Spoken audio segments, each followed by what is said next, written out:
Hey guys, so today I have my new lighting set up. Hopefully you all like it. I have my new shelves, I have my new lighting set up, and I actually just realized that I think I pre-filmed my February TBR, so it's gonna look a little different, but that's okay.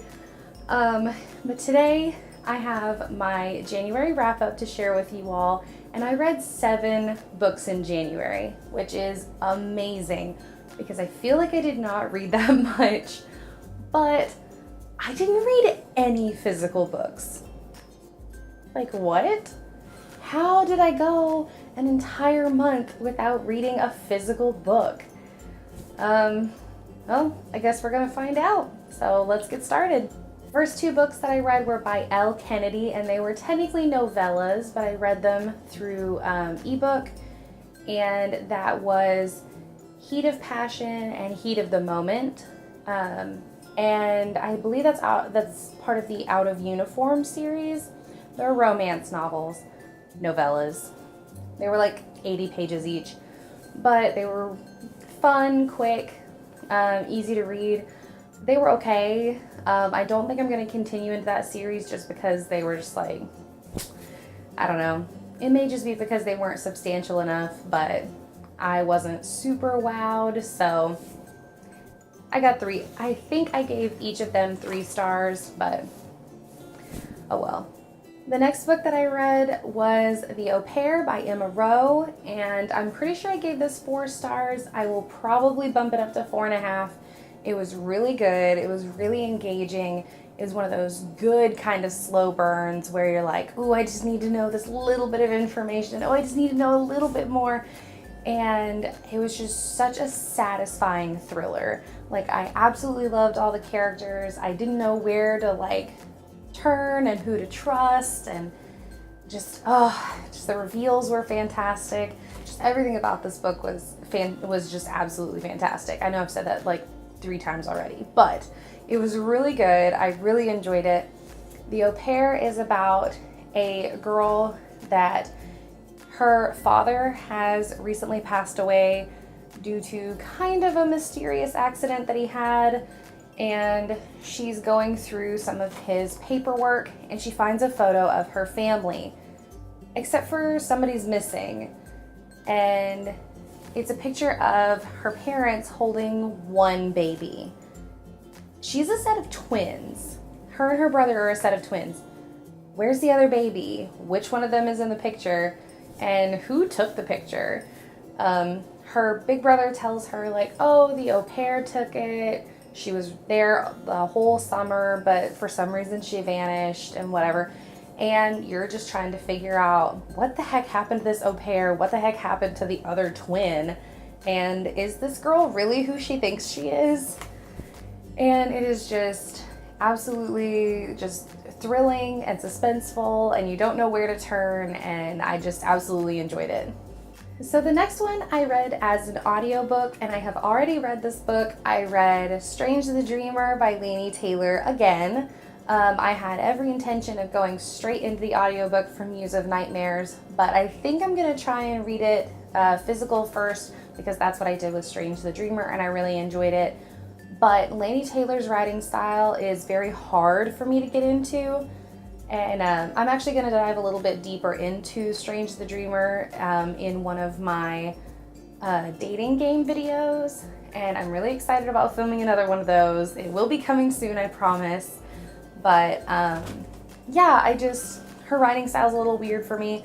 I still gave it a 4 star. I still enjoyed it, and I really loved the audiobook. So the next 3 books were actually the other 3 arcs that I had. The Au Pair was an arc from Berkeley Publishing, and the other 3 were arcs as well that I got through NetGalley. The first that I read was The Liar's Room by Simon Lilik. I did not enjoy this as much as I thought I was going to. It's about this woman that she's a therapist, and it's just her and her daughter braving the world, and she keeps talking about this secret that she has that she's trying to protect her daughter from.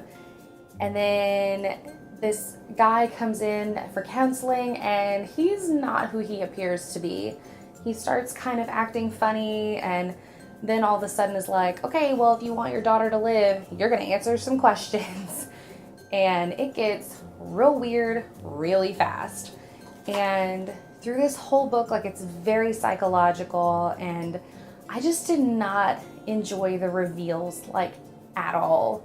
There were some of them that I actually completely missed, and then certain characters will bring it up again and you're like, wait a minute, did this happen?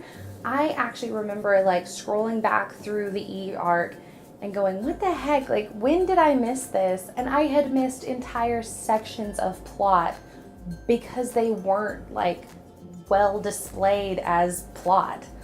Going back through and rereading it, I enjoyed it, but I don't know, I feel like I shouldn't have to backtrack to get big chunks of information.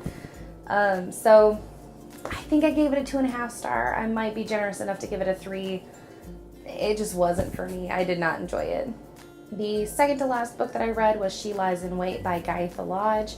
I really enjoyed this book. Again, very psychological, but done the right way. I think I gave this one a 4 star as well. There were a few things that I was like, this is a little too convenient, or this relationship doesn't really add up.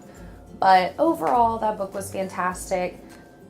She Lies in Wait is about this girl, Aurora, that she goes on a camping trip with her sister and a bunch of her sister's friends, and there are drugs and alcohol and sex involved.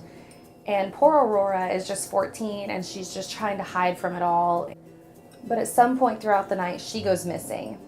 So all the other campers are starting to like freak out. They don't know what's going on, but nobody ever finds her. Well, fast forward 30 years into the future, she is unearthed. She's been murdered. And it's up to Detective Sheens, I think, to figure out what on earth happened to this poor girl. And you start seeing like friendships unravel and relationships that you didn't know were like together. Like you start piecing them, and it's just, I don't know, like there's just something about it. And I wanted to hate it the entire time I was reading it, but I just couldn't. Like I had to get a couple more pages in, or I had to get to the next chapter, and I ended up really enjoying it. And the last book that I read, I barely squeaked into January, and that is The Suspect by Fiona Barton. Now, if you'll notice, I have The Widow and The Child right here. I have read The Widow, I have not read The Child yet, but apparently they are all part of the same series as The Suspect is, and that is the Kate Waters series. Kate Waters is a journalist, and The Suspect is about Kate Waters going to investigate this fire that happens in Thailand, which involves 2 English girls that are on holiday, and they are killed in the fire. But there does kind of suggest some foul play, and Kate's son, Jake, who has been gone for 2 years, might be at the root of it. It is a suspenseful book. I absolutely loved it. It was one of those that immediately I was drawn in, I was engaged, I wanted to know everything that was going on, I wanted to know like every character's angle, and it was really enjoyable. I really liked it a lot. I actually liked it a lot better than I did The Widow. I will be trying The Child at some point this year just because I want to see, like, maybe it was just like a debut novel kind of thing that I just didn't enjoy. Like maybe she hadn't really gotten her footing as far as her writing style. But this will definitely be part of the next dating game video as well, because I have read her before, and this is me giving her a second chance, and she totally blew me out of the water. So yeah, I don't have any physical books to show you, like, look, these are the books that I read. Isn't this an impressive amount? But I read 7 books. I'm really pleased with myself because I feel like I didn't read that much, but I guess it was because I never actually held a physical book in my hands. But anyway, that's the end of the video. Please tell me down below what you all read in January. I would love to chat with you all. But please do not forget to like, comment, and subscribe. You can talk to me on Instagram or Twitter. I am at BohannonBabbles on both. My link is in the description down below, as well as my Goodreads, so you can kind of keep up to date with what I'm reading and keep ahead of the wrap up. And I guess I'll see you all next time. Bye!